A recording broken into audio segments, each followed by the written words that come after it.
School शिक्षा विभाग का स्पष्टीकरण गुमराह करने वाला है। स्कूल शिक्षा विभाग का के रोस्टर में पदों की संख्या 0 दिखाई दे रही है। 2 अंकों तक भी पद नहीं है। जनजातीय कार्य विभाग में भी यही हाल है। फ्रेश पद नाम मात्र के हैं और उन पर इतने आरक्षण थोप दिए गए हैं कि हर वर्ग को सिर्फ गिने चुने पद ही मिल रहे हैं, जैसा कि दिखाई दे रहा है। भर्ती प्रक्रिया में गंभीर अनियमितताएं हैं। जब पात्रता परीक्षा में 25,741 अभ्यर्थी पास हुए थे तो चयन परीक्षा में 45,533 ने कैसे दी? 2018 के 19,000 अभ्यर्थियों को सीधे चयन परीक्षा में क्यों शामिल किया गया? जब यह भर्ती नई नियमावली और 2 पेपर पैटर्न के तहत पहली बार हुई, क्या उनकी दोबारा पात्रता परीक्षा नहीं ली जानी चाहिए थी? यह किस नियम के तहत किया गया? सरकार स्पष्ट करे। सच्चाई ये है, 100 में से 80-85 अंकों के बाद भी अभ्यर्थी वेटिंग में है। इनका कसूर सिर्फ इतना है कि ये अमीर नहीं है। अगर इनके पास 10-15 लाख रुपए होते तो ये भी नौकरी पा चुके होते। विभाग कानूनी भ्रम फैला रहा है। रिजल्ट में भर्ती केस नंबर 18-105/2021 के अधीन बताई गई थी। अब ये केस खत्म हो चुका है, फिर भी पदवृद्धि में रुकावट क्यों है? विभाग स्पष्टीकरण में अब 2 नए केस नंबर बता रहा है जो स्क्रीन पर है, जबकि यह भर्ती इन केसों के अधीन है ही नहीं। फिर इनसे पदवृद्धि कैसे रुकी? या विभाग ने जानबूझकर भर्ती उलझाई है? शिक्षा मंत्री कहते हैं बच्चे हर बात पर केस लगा देते हैं, लेकिन अगर विभाग सही है तो अपने तथ्यों से कोर्ट को संतुष्ट क्यों नहीं कर पा रहा है? सच्चाई यह है, विभाग के अधिकारी नियम तक ठीक से नहीं बना पा रहे हैं और इसी कारण से शिक्षा विभाग बार बार केस एक ही भर्ती में एक विभाग ईडब्ल्यूएस को आरक्षण दे रहा है, वहीं दूसरा विभाग ट्राइबल ने ईडब्ल्यूएस को आरक्षण ही नहीं दिया। जनजातीय विभाग का पूरा रोस्टर ही गलत बना है। यह गलती अधिकारियों की है या मंत्री की? जवाब चाहिए। मोहन यादव जी, आप संज्ञान लेंगे या यह बात भी टाल देंगे? ट्राइबल मंत्री विजय शाह खुद कह चुके हैं कि 18,000 से अधिक पद खाली हैं, फिर भी सरकार पदवृद्धि से पीछे क्यों हट रही है?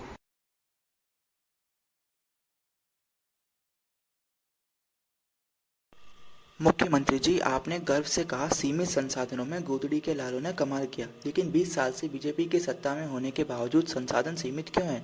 सरकारी स्कूल के बच्चे प्राइवेट कोचिंग लेते हैं क्योंकि सीमित संसाधन में पढ़ाई हो सकती है, लेकिन बिना शिक्षक के पढ़ाई नहीं हो सकती।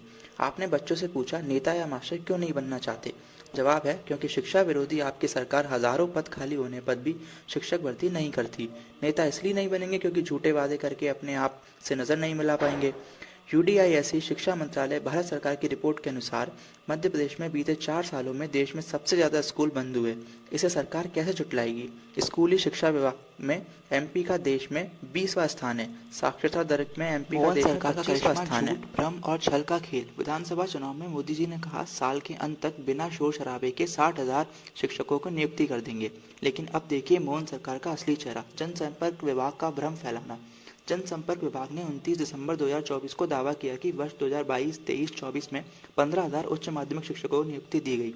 सच्चाई, इन 3 सालों में सिर्फ एक ही भर्ती हुई, वर्ग 1 2023, और उसमें केवल 3,198 को नियुक्ति मिली। तो 15,000 पदों पर नियुक्ति कैसे हुई? सरकार ने झूठ क्यों बोला? 2018 की भर्ती को 2024 की उपलब्धि बताना। वर्ग 1 2018 की भर्ती कमलनाथ सरकार में हुई, शिवराज सरकार ने पूरी कार्रवाई करवाई और अब मोहन सरकार ने उसका श्रेय खुद ले लिया है। क्या यही राजनीति है? बिना कुछ किए वाहवाही लूटना। और शायद ये देखकर मोदी जी ने मन में कहा होगा, मध्य प्रदेश शासन के राजपत्र के अनुसार दिसंबर 2022 में वर्ग 1 पद 34,789 थे। दिसंबर 2024 में वर्ग 1 पद 48,223 यानी 13,433 पद 2 साल में बढ़े। तो फिर सवाल है, जब पद बढ़े हैं, रिटायरमेंट भी हुए हैं, तो सरकार वर्ग 1 2023 में पदवृद्धि क्यों नहीं कर रही है? क्या आपका राजपत्र झूठा है? ट्राइबल विभाग में भी हजारों पद खाली हैं। ट्राइबल विभाग का रोस्टर कांड। कुंवर विजय शाह जी, ट्राइबल विभाग का पूरा रोस्टर ही गलत बना। ईडब्ल्यूएस को आरक्षण तक नहीं दिया गया। आपके अधिकारी भी स्वीकार कर रहे हैं ईडब्ल्यूएस को आरक्षण नहीं दिया। जिम्मेदार कौन, आप या अधिकारी? पदवृद्धि कर के सही 19 नवंबर 2024 की घोषणा, 1 लाख पदों पर भर्ती करेंगे। 4 जुलाई 2025 को फिर यही घोषणा दोहराई। 8 महीने में न एक वैकेंसी न नोटिफिकेशन। फिर कैसे माने कि आपकी घोषणा सच है? हमारी मांग है वर्ग 1 2023 में तत्काल 20,000 पद भर्ती कीजिए। ट्राइबल का गलत रोस्टर सुधारा जाए। पारदर्शिता और समानता के साथ द्वितीय काउंसलिंग करवाई जाए। मोहन यादव जी से वर्ग 1 2023 के 40,000 वेटिंग अभ्यर्थी आपके चरणों में गिरकर विनती करते हैं, हम योग्य हैं लेकिन अमीर नहीं है। हमारे पास 10-15 लाख रुपए नहीं है जिनसे मध्य प्रदेश में आजकल नौकरी मिलती है।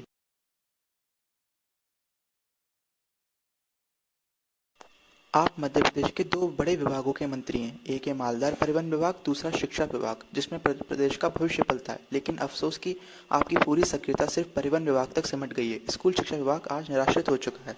मंत्री जी का विभाग पर कोई नियंत्रण नहीं है। शिक्षा विभाग के अधिकारी आज आपकी बात को गंभीरता से नहीं लेते, ना आपसे पूछते हैं, ना आपकी सलाह मानते हैं, क्योंकि आपका खुद का इस विभाग पर कोई ध्यान नहीं है। आज स्कूल शिक्षा विभाग अफसरों के भरोसे चल रहा है। आप सिर्फ नाम के मंत्री बनकर रह गए। 2023-24 का एमपी बोर्ड रिजल्ट बिहार और छत्तीसगढ़ से भी पीछे रहा, फिर भी आपने वर्ष 2024-25 का रिजल्ट सुधारने के लिए कोई ठोस कदम नहीं उठाया। 10वीं और 12वीं की तिमाही परीक्षा में लाखों बच्चे फेल हुए, फिर भी न आपने प्रेस में बयान दिया, न विभाग में सुधार की कोशिश की। वर्ग 1 2023 में पदवृद्धि करके योग्य चयनित अभ्यर्थियों को नियुक्त करते तो शिक्षकों की भारी कमी दूर होती, लेकिन मंत्री जी और विभाग मौन रहे। अंततः बोर्ड परीक्षा से 1 महीने पहले विभाग ने शेयरिंग के नाम पर दिखावटी समाधान किया, यानी जिन स्कूलों में शिक्षक नहीं थे वहां पास के स्कूलों से भेजे गए। पूरा साल बच्चों को शिक्षक नहीं और परीक्षा से पहले दिखावा। और वर्ष 2024-25 में एमपी बोर्ड रिजल्ट में फिर से लाखों छात्र फेल हुए, और इसके लिए दोषी सिर्फ अफसर नहीं, आप स्वयं भी हैं, क्योंकि आपको सब पता था लेकिन आपने मौन रहकर सब कुछ होने दिया। नंबर बढ़ाकर रिजल्ट सजाया गया। शिक्षा विभाग ने अपनी नाकामी छिपाने के लिए मूल्यांकनकर्ताओं को मौखिक निर्देश दिए कि बच्चों को अधिक से अधिक अंक दिए जाएं। ये षड्यंत्र है, न कि समाधान। अगर समय रहते शिक्षक भर्ती होती तो कौरवों जैसा षड्यंत्र न करना पड़ता। देश में फेल दर में नंबर 1 मध्य प्रदेश। नई दिल्ली से प्रकाशित रिपोर्टों के अनुसार देश में सबसे ज्यादा फेल होने की दर एमपी में है। अवमानना में स्कूल शिक्षा विभाग अव्वल है। डीपीआई डायरेक्टर पर माननीय हाई कोर्ट ने गिरफ्तारी वारंट तक जारी किया, लेकिन विभाग और आप जैसे मंत्री मौन रहे। 11 महीने पहले कोर्ट ने शिक्षक भर्ती पर जवाब मांगा था, आज तक जवाब नहीं दिया गया।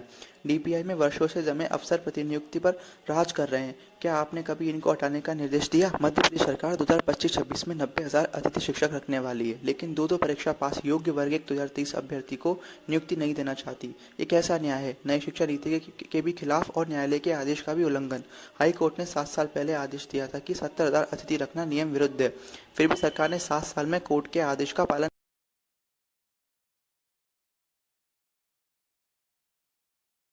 मोहन यादव जी, उदय प्रताप सिंह जी और कुंवर विजय शाह जी, आप तीनों को खुला चैलेंज है। इन 20 ठोस सवालों का सार्वजनिक मंच पर स्पष्टीकरण देकर बताइए, या फिर स्वीकार कीजिए कि आप जवाबदेही से भाग रहे हैं और शिक्षा के नाम पर सिर्फ राजनीति कर रहे हैं। शिक्षा मजाक नहीं है, प्रदेश के लाखों बच्चों और युवाओं का भविष्य दांव पर है। मोहन यादव जी, इन बहनों की तो लाज रखिए जिन बहनों ने आपको पूर्ण बहुमत देकर सत्ता सौंपी। आज वही बहनें भोपाल की सड़कों पर दंडवत कर रही हैं। हिंदू धर्म में स्त्रियों को दंडवत देना वर्जित है, लेकिन अपनी जायज मांग के लिए ये बेटियां मजबूर होकर सिर झुका रही हैं। कोई केस त्याग रही है, कोई खून से पत्र लिख रही है, कोई सड़क पर रोती हुई सरकार से गुहार लगा रही है, सिर्फ इतना कहने के लिए वर्ग 1 2023 में पदवृद्धि कीजिए, हमारी प्रतीक्षा समाप्त कीजिए। क्या यह न्याय की मांग नहीं है? क्या यह आवाज आपकी सरकार तक नहीं पहुंच रही है, या फिर यह सरकार मौन रहकर महिला सम्मान का मजाक बना रही है? मोहन यादव जी, इन बहनों ने आपको वोट नहीं विश्वास दिया था, अब आपका कर्तव्य की बारी है। पदवृद्धि कीजिए, द्वितीय काउंसलिंग कराइए, इनकी आंखों में आंसू नहीं, रोजगार की रोशनी लौटाइए। मोहन यादव जी से सीधा सवाल, क्या आपकी सरकार शिक्षा विरोधी है? मोहन यादव जी, आपके खुद के कैबिनेट मंत्री, भाजपा सांसद और अधिकांश विधायक सभी वर्ग 1 2023 में पदवृद्धि के लिए पत्र लिख चुके हैं। तो फिर सवाल उठता है, जब हजारों पद खाली है, चयनित अभ्यर्थी वेटिंग में है, तो सरकार पदवृद्धि क्यों नहीं कर रही? 7.5 साल का इंतजार और फिर भी सिर्फ 3,198 नियुक्तियां। ये भर्ती चुनाव के ठीक पहले निकली, 5 साल बाद। अब इसे चलते 2.5 साल हो चुके हैं। 40,000 से ज्यादा चयनित अभ्यर्थी वेटिंग में है और आप सिर्फ 3,198 को नियुक्ति दे पाए। क्या यही है सबका साथ सबका विकास? गरीब परिवारों के बच्चे किस भरोसे जिए?